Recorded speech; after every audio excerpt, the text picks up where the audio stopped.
करते. आज तरी लवकर पुरे म्हण, नाहीतर दिवाळीत तुला तेल आणि उठणं लावायचं म्हणजे दमछाक होते रे माझी. हा आठवते ना? नाही नाही नाही, एकदा माल डिस्पॅच झाल्यावर तुम्ही रिपेमेंट कुठलं मागताय? नाही, एक काम करतो, एक स्टॉक तुम्हाला हाफ रेट मध्ये पाठवतो. हा, याच्यापेक्षा जास्त मला काहीही करता येणार नाही. सुरू. हा, 1 मिनिट शेटजी जरा. सुरू. अगं सत्यजित कुठे आहे? त्याचा फोन लागत नाहीये. तो घरीच आहे. माझ्याशी मीटिंग कर असा निरोप दिलास का त्याला? मी पुन्हा वाड्यावर जाते, त्यांना निरोप देते. आठवणीने दे. हो. पाडव्याचा मुहूर्त चुकवू नकोस म्हणावं. हो, कळवते. फातिमा, अरे फातिमा. अहो काय झालं? फातिमा, मस्तपैकी खीर सवया बनवा. अरे वा, खूपच आनंदात दिसताय. येस. काय झालंय काय? बस सांगतो. मला बापाचं कर्तव्य पार पाडण्याची संधी मिळाली आहे फातिमा. म्हणजे बघ, अल्लाची आपल्यावर कृपा झाली आहे. एखादी चांगली गोष्ट घडली की अनेक चांगल्या गोष्टी घडायला लागतात. अहो पण काय घडलं? मला कधी स्वप्नातही असं वाटलं नव्हतं की अमृताचं लग्न मी लावून देईन.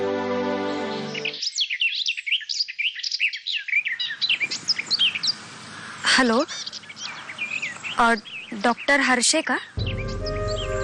नमस्कार, मी अमृता बोलतेय. डॉक्टर सलीलनी तुमचा रेफरन्स. हो तीच.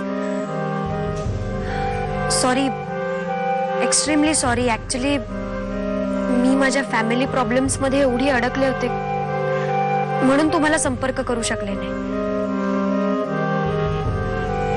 हो, मी समजू शकते. त्याबद्दल मी तुमची खरंच आभारी आहे. डॉक्टर सलीलच्या एका सांगण्यावरून तुम्ही माझ्यासाठी जागा रिकामी केलीत. खरंच थँक्स.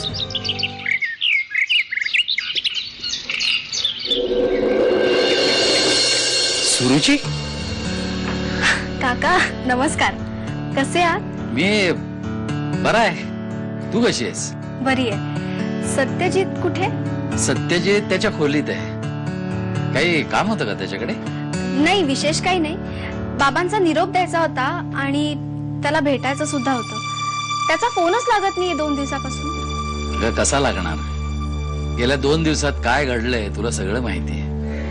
आम्ही सगळ्यांनी खूप प्रयत्न केला ग, पण एक चकार शब्द तोंडातनं काढत नाहीये तू. अगं तुला किती वेळा सांगितलं माझ्या सामानाला हात लावू नको म्हणून. अरे, तुझं बरंचसं सामान मी नवीन खोलीत ठेवलंय. थोडंसंच सामान बाकी आहे. मी माझं सामान लावून घेते, तू तुझं सामान ठेवशील ना? काय, माझ्यामुळे तुझी अडचण नको व्हायला. नवीन खोली तुझ्याचसाठी हवी. भलेही वयाने मी मोठी असेल, पण अधिकाराने तूच मोठा आहेस ना. काय रे सत्या, काय अवस्था करून घेतेस तू स्वतःची? चेहरा बघ तुझा किती खंगलाय. बरं जाऊ दे, तुला रडायला येतंय ना. आपण ह्या विषयावर नको बोलूया, ओके? संपलेल्या विषयावर काय बोलणार? नमस्कार, मी डॉक्टर सलील देशमुख बोलतोय. आपण सत्यजितचे? मी सत्यजितचा बाबा. हो, नमस्कार. नमस्कार. मी सत्यजितला चांगला ओळखतो.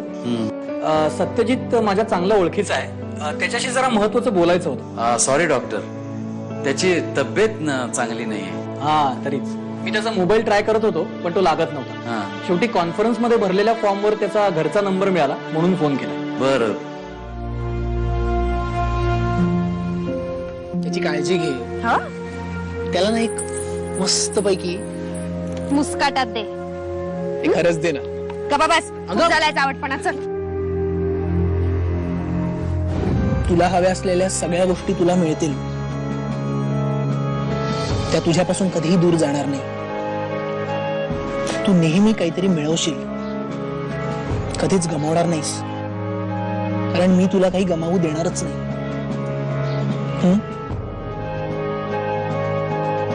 मलाही तुला कधीच गमवायचं नाही.